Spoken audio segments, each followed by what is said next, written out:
South ఇండియాలోనే biggest sorry store మన Varahi silks మన విజయవాడ ఎంజీ రోడ్ లో ప్రారంభం. లిస్ట్ లో ఎవరైనా గర్ల్ ఫ్రెండ్, అబ్బాయి, మ్యారేజ్, ప్రపోజల్ ఏదో ఉంటుంది.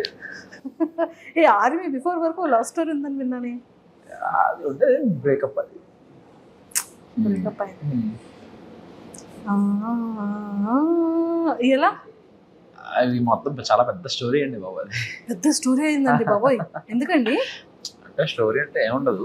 ఫర్ సపోజ్ ఓకే, ముందు అటు నుంచి అప్రోచ్మెంట్ అనేది అటు నుంచే జరిగింది. నేను అప్పుడు బిజీగా ఉన్నాను. ఇప్పుడు ఈ కోచింగ్, ఇప్పుడు డాడీ కోసం ఏదైతే మనం ఈ ప్రొఫెషన్లోకి అడుగు పెట్టేటప్పుడు నేను అది ఆ డెడికేషన్లో ఉన్నప్పుడు ఓకే, సమ్ వాట్ నా ఫ్రెండే, చిన్నప్పుడు ఫ్రెండ్, నాకు తెలియదు, అంత పరిచయం లేదు, చిన్నప్పుడు ఫ్రెండ్ అని తెలుసు. సో అలా నార్మల్గా మాట్లాడుకోవడం జరిగింది. నార్మల్గా అలా రోజు అలవాటు పడిపోయాం. బాగా అలవాటు పడిపోయిన తర్వాత ఒక రోజు ఎక్స్ప్రెస్ చేసింది ఎలా అంటే, లేదు అవ్వదు, మనకు అంత సినిమా లేదమ్మా, నన్ను నువ్వు తట్టుకోలేవు, మా అమ్మాయి నన్ను తట్టుకోలేదు, నిన్నేం తట్టుకుంటా అని చెప్పి ఫస్ట్ అవాయిడ్ చేసేసాను నేనే. తర్వాత లేటర్ బాధ అనిపించింది, ఎందుకు ఇలా, తను మంచిదే కదా అది అని చెప్పి. అన్ఫార్చునేట్గా జరిగిన వెంటనే నేను ఇలా యాక్సెప్ట్ చేసిన వెంటనే ఇలా ఒక 1-2 monthsలో నాకు ఇలా వచ్చేయడం జరిగింది అనమాట ట్రైనింగ్. సో నేను ట్రైనింగ్కి వెళ్ళిపోవాల్సి వచ్చింది.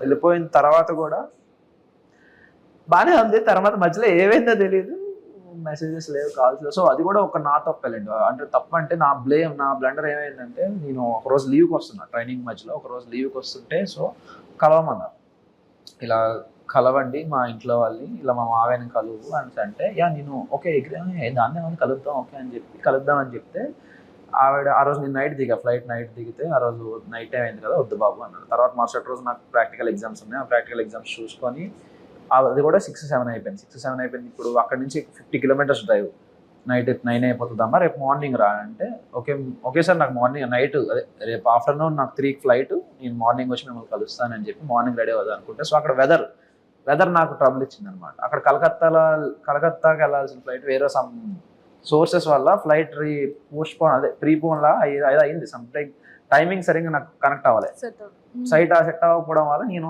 ఇంకా ఫాస్ట్ ఇంకా ఇది సెట్ అవ్వదు, నేను కాల్ చేసి మాట్లాడదాం అని చెప్పి చేస్తుంటే కాల్ రీచ్ అవ్వలేదు వాళ్ళకి. తర్వాత వెళ్ళిపోయిన తర్వాత ఇలా కాల్ చేసి ఇలా చెప్తుంటే వాళ్ళు అన్నారనమాట. తన తర్వాత కూడా ఓకే పర్లేదు, నెక్స్ట్ టైం వచ్చినప్పుడు కలుద్దాం అది అంది. తర్వాత అప్పటి నుండి ఇంకా మరి రెస్పాన్స్ లేదు, నా మెసేజ్కి అట్లా ఏం రిప్లై లేదు, ఏమి లేదు. సరే మేబీ ఏమో ఇంట్లో ఉంది, ఇక్కడ కళ్ళంటే వాటర్ వచ్చాయి ఇప్పుడు ఎందుకు అవన్నీ.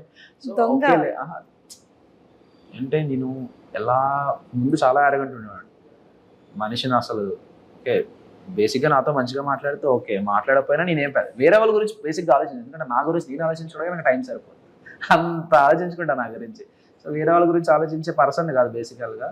సో అలా ఈ మనిషి గురించి ఆలోచించి ఏమైంది అసలు ఏంటి అనే క్వశ్చన్కి ఒక స్టేజ్లో అర్థమైంది, ఇంట్లో మేబీ ప్రెషర్ ఏమైనా పెట్టారేమో, మేబీ ఇంట్లో లాక్ అయ్యిందేమో అని ఎక్స్పెక్ట్ చేసి, ఓకే కాలేజ్లో జాయిన్ అవుతారు కదా, కాలేజ్లో జాయిన్ అయిన తర్వాత ఎవరైనా ఫోన్ తీసుకొని మెసేజ్ చేస్తుందని చెప్తే వేరే వాళ్ళ ద్వారా కాలేజ్లో జాయిన్ అయిందని కూడా తెలిసింది. కాలేజ్ జాయిన్ అయింది కదా ఇంకా మెసేజ్ రాకపోవడం ఏంటంటే, నేను మా ఫ్రెండ్స్కి వాళ్ళందరికీ ఫోన్ చేశారా ఎలా ఉంది ఏది కథ అని చెప్పి నేను ఎంక్వైరీ చేసి, తీరా వాళ్ళ క్లాస్లో ఒక ఫోన్ నెంబర్ 4 రోజులు తపస్సు చేసి ఒక ఫోన్ నెంబర్ పట్టుకొని ఫోన్ చేస్తే, ఆవిడ ఫోన్ ఇస్తే నేను తర్వాత మాట్లాడతానని చెప్పి.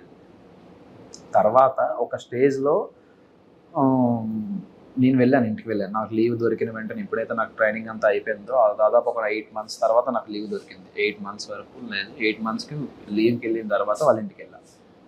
ఇంటికి వెళ్తే వాళ్ళ డాడీ వాళ్ళు అవ్వదు అసలు ఇంట్లో కూడా రాకు అదని చెప్పి బయటికి పంపించేశారు. సో ఓకే నో ప్రాబ్లం అని చెప్పి నేను సైలెంట్ అయిపోయాను. తర్వాత విషయం ఏం జరిగింది, ఒక 3-4 months తర్వాత వాళ్ళ డాడీకి నేనే ఫోన్ చేశాను. ఏంటంటే అప్పుడు టైం పాస్ కోసం అని చెప్పి నా కాంపిటేటివ్ బుక్స్ అని చెప్పి దానికి పంపించేశాను. ఇలా బుక్స్ చదువుకో ఇంకా బెటర్గా ఉంటుంది, ఇంకా నువ్వు డైవర్ట్ అవ్వడానికి బాగుంటుంది అని చెప్పి. ఓకే నాకు ఎందుకైనా పనికి వస్తుంది కదా బుక్స్ అని చెప్పి నేను కాల్ చేసి ఇలా నా బుక్స్ అడుగుదా అని చెప్పి బుక్స్ కోసం ఫోన్ చేసి అతను ఏమన్నారంటే, మీరు చేసేసుకోండి బాబు అది ఇది అని చెప్తే ఆవిడ నెంబర్ ఇచ్చారు. తన నెంబర్ ఇచ్చిన తర్వాత తనకు కాల్ చేస్తే నేను ఒప్పుకోను అది ఇది అని చెప్పి. ఫస్ట్ 2 రోజులు తెలుసు కదా మీ అమ్మాయిలు అమ్మో బతిమాలాలి, మిమ్మల్ని అంత ఎక్కడికో ఎత్తాలి, అంత ఎత్తి ఇలా కాదు ఇలా జరిగింది అంతే ఎక్స్ప్లెయిన్ చేసి నేను పడిన పెయిన్ అన్ని ఎక్స్ప్లెయిన్ చేస్తే అప్పుడు కరిగింది. ఓకే అని చెప్పి ఒక బాగానే మాట్లాడారు. ఒక 3-4 డేస్ తర్వాత మళ్ళీ బ్లాక్ అయింది. ఎందుకు బ్లాక్ అయ్యిందా అని క్వశ్చన్కి తర్వాత ఇంకో 3 రోజుల తర్వాత మనిషి కనబడట్లేదు.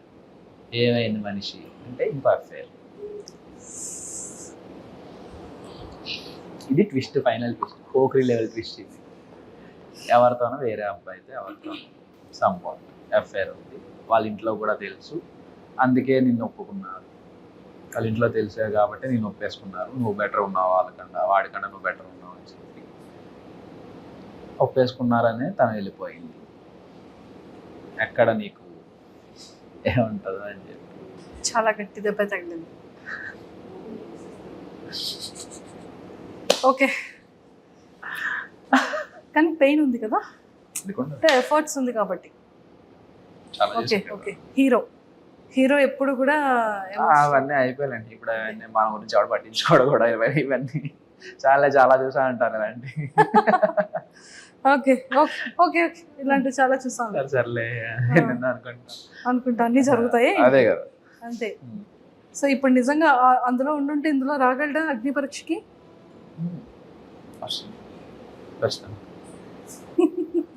Super. Whatever, past is past, కానీ ప్రెసెంట్ ఎంత బాగుంది. సో అయితే అప్లికేషన్స్, పోస్ట్ లెటర్స్, కార్డ్స్ అన్ని కూడా ఇంక డైరెక్ట్గా పంపించవచ్చు. అయితే పంపించవచ్చు. ఎవరికి పంపిస్తారు? చూసారా, ఇది కదా ఆన్సర్ వచ్చింది. అందరికి అందరూ సెన్స్ లో ఉన్నారు, కానీ మా నోడు పంపించు. నేను ఇంకా అప్లికేషన్స్ అవి ఏమైనా అంటే ఇంకా లీవ్ లోనేమో ఇంకేమైనా లీవ్ అప్లికేషన్స్ అనుకుంటున్నా నేను. అంటే వాళ్ళందరికి అర్థమైంది కానీ మీకు అర్థం కాదు. నిజంగా అర్థం కాదండి. ఇన్నోసెంట్ అండి బాబు. లేదు, నన్ను గుర్తు చేసుకోండి, అవి నేను ట్రైనింగ్ లో విషయాలు కాదు, ఇక్కడ నార్మల్ నా లీవ్ అప్లికేషన్ గురించి మాట్లాడుతాను. అసలు ఇందులోకి ఎలా వస్తాం మేము? రామ అందరికీ అర్థమైంది అక్కడ. నేను చిన్నపిల్లండి అండి, ఇన్నోసెంట్ కదా, ఒక పట్టాను అర్థం కాదు. ఏం చెప్తాను, చాక్లెట్ ఏమైనా తెచ్చిమ్మంటావా? బిస్కెట్స్ మానేసాను అవన్నీ. సూపర్. సో ఫైనల్ గా అప్లికేషన్స్ అన్నిటికీ కూడా రాజు, అప్లికేషన్స్ అన్ని కూడా లైన్ లో పెట్టమ్మా. డన్. సో మరి నాగమామకి తగ్గట్టు ఇంకొక మన్మధుడు బిగ్ బాస్ హౌస్ లోపలికి వెళ్ళబోతున్నాడు. అయితే మన్మధుడు అంటే ఎవరు కనీసం చూడను కూడా చూడరు నన్ను. సో మొత్తానికి అయితే లోపల హౌస్ లో స్క్రీన్ ప్రెజెన్స్ ముందు మనం ఎవరం కనబడం. Nagamama is always rocking. ఖచ్చితంగా కదా. సో జడ్జెస్ గురించి అండ్ బ్యూటిఫుల్ యాంకర్ శ్రీముఖి గారి గురించి ఏం చెప్తారు? చాలా సపోర్ట్. అసలు మినిమం అంత సెలబ్రిటీ లెవెల్లో ఆఫ్ జడ్జింగ్ లో ఉన్న, జడ్జిమెంట్ లెవెల్లో ఉన్న, జడ్జెస్ గా ఉన్న అంత లెవెల్ ఆఫ్ యాటిట్యూడ్ ఎవ్వరు చూపించేవారు. అందరూ చాలా క్లోజ్ గా ఉండేవారు, నీట్ గా మాట్లాడేవారు, వచ్చి కనబడగానే హాయ్ చెప్పేవారు. హాయ్ అమ్మ, ఎలా ఉన్నావు, బాగుంది, డ్రెస్ బాగుంటే బాగుందని చెప్పేవారు, అన్ని చెప్పేవారు, అన్ని మాట్లాడారు. శ్రీముఖి గారు అయితే పక్కకు వచ్చి కూర్చొని అన్ని మాట్లాడేవారు, అన్ని చెప్పేవారు. అదే ఎలా కాదు, ఇంకా బెటర్గా ఉండండి, ఇంకా బాగుంటుంది, మీ ఫ్యూచర్ బాగుంటుంది, మీకు అందరికీ ఛాన్సెస్ వస్తాయి అని చెప్పి శ్రీముఖి గారు కూడా మంచి మాకు అందరికీ బూస్టప్ ఇచ్చేవారు. మాత్రం ఎవరు ఏదైనా టాస్క్ ఏదైనా ఫెయిల్ అయ్యి డల్ అయినా వెంటనే సపోర్ట్ చేసి ఎలా కాదు ఇంకా బెటర్ చేస్తావు అని చెప్పి సపోర్ట్ ఇచ్చి. అభిజిత్ గారు చాలా మంచివారు.